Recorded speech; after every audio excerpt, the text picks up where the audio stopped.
उस चौथी स्त्री के पुत्र को देखकर बूढ़ी दादी ने क्यों कहा, देखो इसको कहते हैं सच्चा हीरा। शाम का समय था। सभी पक्षी उड़कर अपने अपने घोंसलों में जा रहे थे। तभी गांव की 4 औरतें कुएं पर पानी भरने आईं और अपना अपना मटका भरकर बतलाने बैठ गईं।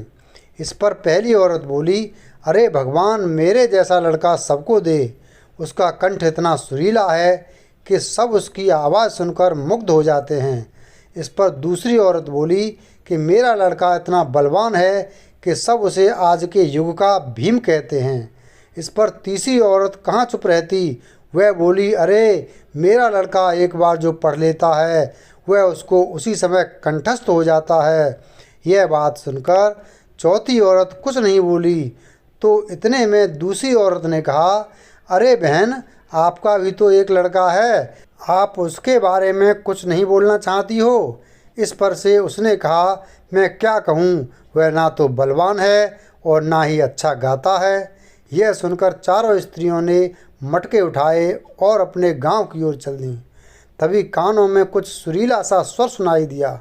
पहली स्त्री ने कहा, देखा मेरा पुत्र आ रहा है, वह कितना सुरीला गाना गा रहा है। पर उसने अपनी माँ को नहीं देखा और उनके सामने से निकल गया। अब दूर जाने पर एक बलवान लड़का वहाँ से गुजरा। उस पर दूसरी औरत ने कहा, देखो मेरा बलिष्ठ पुत्र आ रहा है। पर उसने भी अपनी माँ को नहीं देखा और सामने से निकल गया।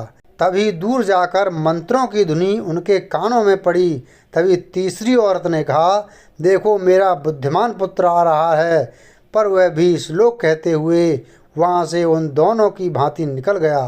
तभी वहाँ से एक और लड़का निकला। वह उस चौथी स्त्री का पुत्र था। वह अपनी माता के पास आया और माता के सिर पर से पानी का घड़ा ले लिया और गांव की ओर निकल पड़ा। यह देखकर तीनों स्त्रियां चकित रह गईं, मानो उनको सांप सूंघ गया हो। वे तीनों उसको आश्चर्य से देखने लगीं।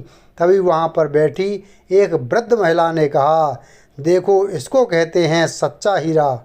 सबसे पहला और सबसे बड़ा ज्ञान संस्कार का होता है, जो किसी और से नहीं बल्कि स्वयं हमारे माता पिता से प्राप्त होता है।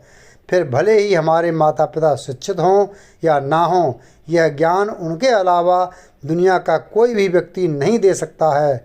वीडियो अगर पसंद आया हो तो वीडियो को लाइक करें और चैनल को सब्सक्राइब करें। धन्यवाद।